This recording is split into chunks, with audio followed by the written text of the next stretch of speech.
All right, good morning, everybody. Justin here. First Mate Finn, where you at, buddy? We are on a trip in South Carolina right now. We did about 100, and I think we're about 130 miles into a trip. We went from around Charleston, back up in Bulls Bay, and now we're in beautiful Bulls Bay, South Carolina, which is like this just massive wildlife refuge. It's gorgeous out here. But I wanted to take this trip as an opportunity to talk about the new Autopilot upgrade I did. So, we love mods on this channel, and this is going into the history books as one of my favorite C-Dory mods right now. We installed Autopilot. Big shout out to Defender Marine for sponsoring this video. So they hooked us up with some of the parts we needed to complete this install. If you're not familiar with Defender, they're an online retailer of boat supplies. So think, a less expensive online only West Marine. Let's see if we get kicked out. They've got everything from electronics, fishing gear, small engines for dinghies, oil change supplies, engine parts, you name it, they've got it all for boats. So check out Defender Marine. I'm going to leave a link in the description below. In fact, if you use this link, you'll help support the channel because a portion of those proceeds from anything you buy using that link is going to go back to the channel to help us make new content for you. So hopefully you found this stuff interesting. And then also, if you like this video, please consider liking and subscribing. So we're going to dive into this Autopilot. I'm going to try to keep it short and sweet, but man, this thing is sick. It is such a game changer, especially if you're single-handed. Really helps, like anytime you need somebody to just sort of take the wheel when you're by yourself, click it onto heading hold, and you've got a second person to help you out. Also makes, long no-wake zones way more tolerable. And you can really multitask. Of course, you got to keep a sharp lookout for anything else going on, but I'm going to spend this video kind of talking about the Autopilot system, how I've been using it, and what it took to install it. Overall, I would say this is totally something that can be done by a novice, kind of DIYer. It was, for the most part, all the wiring and installation, like mounting of the electrical components, super simple, really straightforward. I found the hardest part of this was plumbing it into the hydraulic system, and I'll show you how I did that. This video is going to be really pertinent if you've got a C-Star or Baystar hydraulic steering system, which is one of the most common steering systems out there for small outboards. So stick around and I'll show you how all this works. So excuse the boat, it's a little bit of a mess. We're in full exploration mode. So I've got this seat removed just so I can pile more stuff into this area. So I've got like the one wheel and stuff like that. I'll show you guys the air conditioner later tonight when we fire that up. But last night was the first night on the Anchor. I used that and it worked awesome. Such a luxury.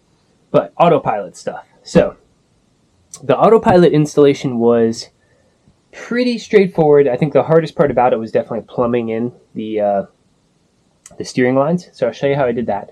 But I'll start here with the GPS unit. So this came with the boat.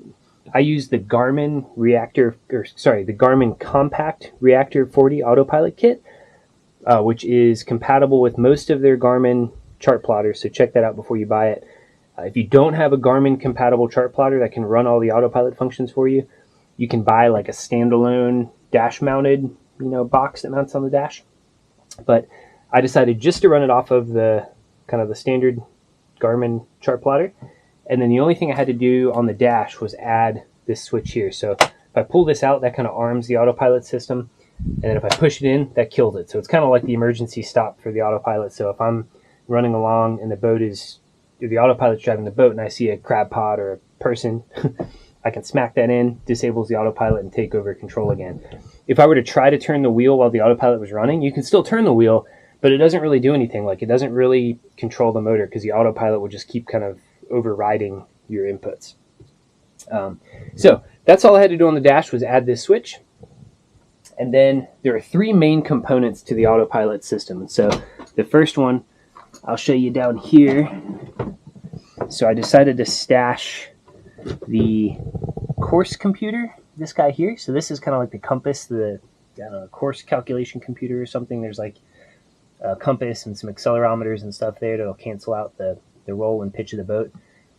I mounted that here on this boat. I picked this location for a couple reasons. One, it was about as low down to the bottom of the boat as I could get, as close to the waterline as possible, and also about as close to the center line of the boat as possible, while still being free of any kind of like major magnetic interference. And so there's nothing really around this compass. I was a little worried because I do keep like a toolbox up here on this shelf, that maybe the toolbox would kind of interfere with the compass, but no problem so far.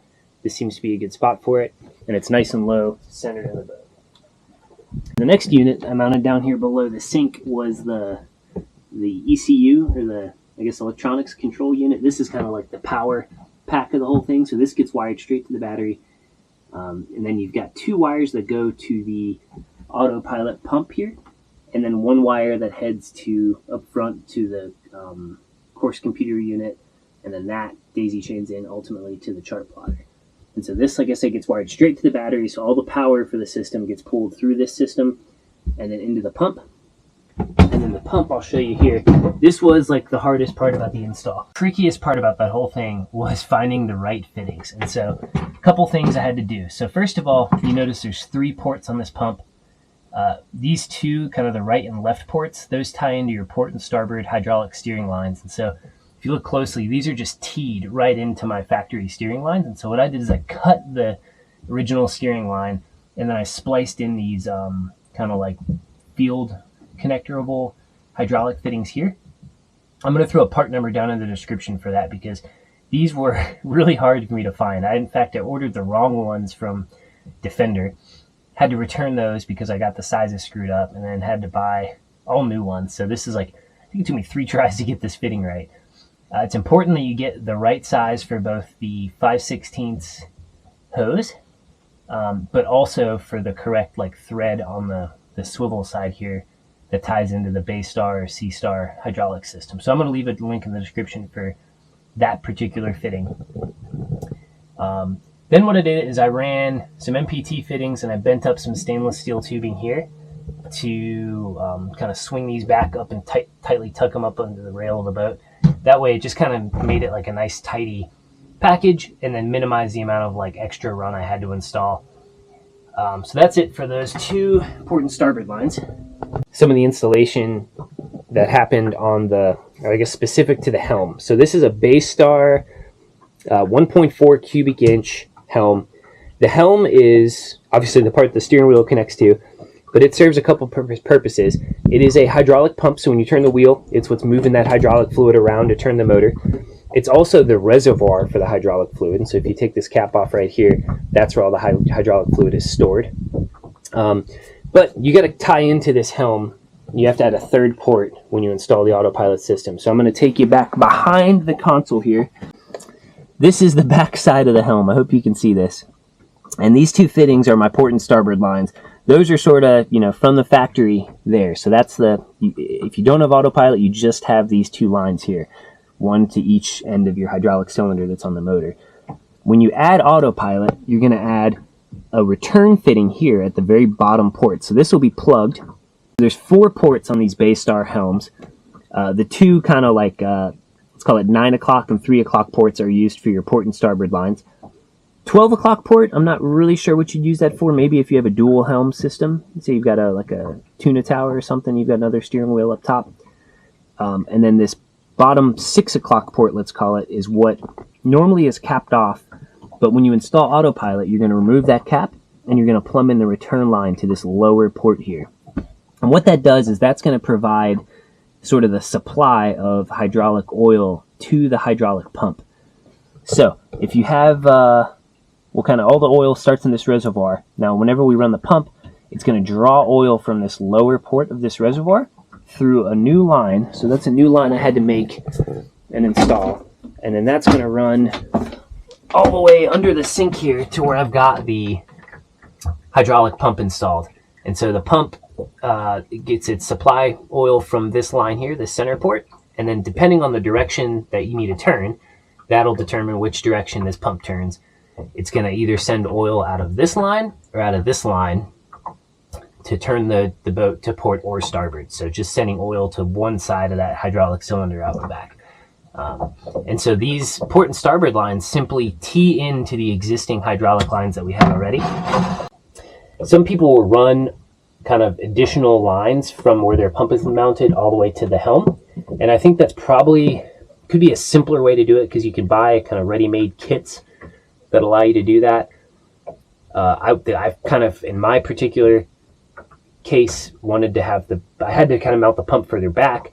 And so the cleanest way to do it was to tee into my factory line. So that just minimizes the amount of like hydraulic hose that's in the system. And so for me, this was the cleanest way to do it. I will say, you know, like always, I'm always trying to do these projects on a budget. And so when you consider the cost of one of these Autopilot kits, one thing I didn't take into consideration originally was the cost of all the fittings and accessories needed to pull this off. And so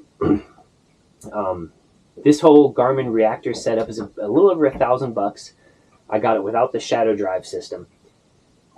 So not too bad, but you also need to plan on spending another close to $300, I would say, on hydraulic fittings, depending on how you're going to do this. And, you know, miscellaneous accessories. Even the hydraulics fluid for the Baystar system is like $30 a quart. So there's some cost you need to consider when considering this project.